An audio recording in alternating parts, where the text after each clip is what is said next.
లో ఈనాడు నిర్మించిన hitech city వారి ఆలోచనను స్ఫూర్తిగా తీసుకొని పివి నరసింహారావు గారు ఆ రోజు మనకు ఈ రాష్ట్రానికి ఇవ్వడం జరిగింది.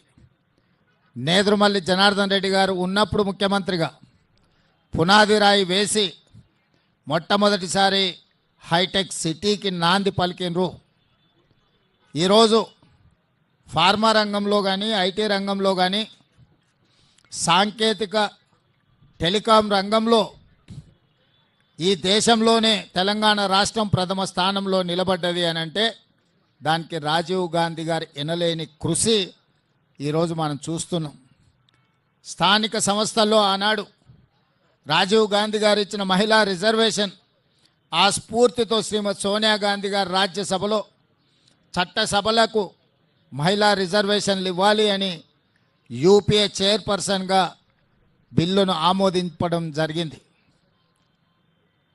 సోనియా గాంధీ గారి ఒత్తిడి వల్ల మోడీకి బీజేపీకి ఇష్టం లేకపోయినా ఈనాడు చట్టసభలలో మహిళా రిజర్వేషన్లు తీసుకురావాల్సిన పరిస్థితి వచ్చింది.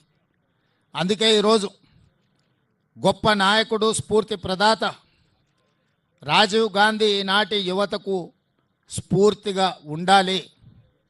అంత గొప్ప స్ఫూర్తిని అందించిన రాజీవ్ గాంధీ గారు తెలంగాణ రాష్ట్ర పరిపాలనకు గుండెకాయ లాంటి సచివాలయం ముందలో వారి విగ్రహాన్ని ప్రతిష్ఠించుకొని వారి స్ఫూర్తిని తీసుకొని పరిపాలనను కొనసాగించడమే కాకుండా వారి యొక్క ఆలోచన మేరకు పేదలకు సంక్షేమాన్ని అందించడమే కాదు, తెలంగాణ రాష్ట్రాన్ని సాంకేతికంగా ఆర్థికంగా బలోపేతమైన రాష్ట్రంగా తీర్చిదిద్దడంలో మేమందరం మా మంత్రివర్గము కాంగ్రెస్ పార్టీ సంపూర్ణంగా ముందుకు వెళ్తుంది.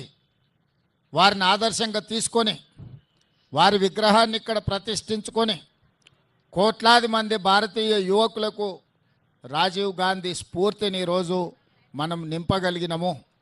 అందుకే ఆ నాయకుడిని ఆదర్శంగా తీసుకొని తెలంగాణ రాష్ట్రంలో పరిపాలన కొనసాగిస్తున్నాము. వారి స్ఫూర్తితో సంక్షేమాన్ని అభివృద్ధిని అదేవిధంగా బలహీన వర్గాలకు 42% రిజర్వేషన్లను అదేవిధంగా ఎస్సీ ఉపకులాలలో వర్గీకరణను ఇలాంటి దీర్ఘకాలికమైన సామాజిక సమస్యలకు కూడా ఈరోజు మన ప్రభుత్వం పరిష్కారం చూపిస్తున్నది. హైదరాబాద్ నగరాన్ని ప్రపంచంతోనే పోటీ పడే విధంగా ఈరోజు ఫ్యూచర్ సిటీని నిర్మించుకోవడమే కాదు, మూసీ నది ప్రక్షాళనకు ఈరోజు శ్రీకారం చుడుతున్నాము. ఈ నగరాన్ని వారి స్ఫూర్తిగా అభివృద్ధి పదం వైపు నడిపిస్తాం. వారు మాకు ఆదర్శప్రాయుడైన నాయకుడు.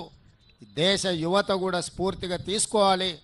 వారిని స్ఫూర్తిగా తీసుకొని ఈనాడు శాసనసభకు పోటీ చెయ్యాలి ఎన్నికల్లో అంటే 25 సంవత్సరాలు నిండి ఉండాలి.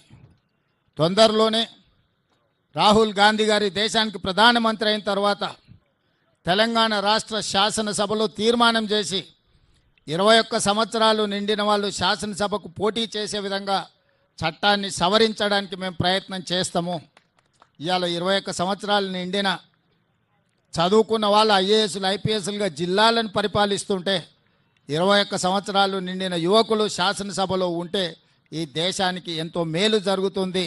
ఈ దేశానికి యువ నాయకత్వాన్ని అందించాలి. ఒకనాడు ఓటు హక్కు 21 సంవత్సరాలు ఉన్నప్పుడు ఎన్నికల్లో పోటీ చేయడానికి 25 సంవత్సరాల నిబంధన పెట్టినరు. మరి ఈరోజు రాజీవ్ గాంధీ గారు ఓటు హక్కును 18 సంవత్సరాలకే తగ్గించినప్పుడు 18 సంవత్సరాలు ఓటేయడానికి హక్కు ఉన్నప్పుడు శాసనసభకు పోటీ చేయడానికి 21 సంవత్సరాలను నిర్ణయిస్తే యువ నాయకత్వాన్ని రాష్ట్రాలకు దేశానికి అందించవచ్చు. పార్లమెంటులో 25 సంవత్సరాలు పోటీ నిబంధన ఉన్న శాసనసభలో 21 సంవత్సరాలకు తగ్గిస్తే తప్పకుండా యువతకు అవకాశాలు మెరుగవుతాయి. ఆ దిశగా తెలంగాణ రాష్ట్ర శాసనసభ తప్పకుండా ప్రయత్నం చేస్తుంది.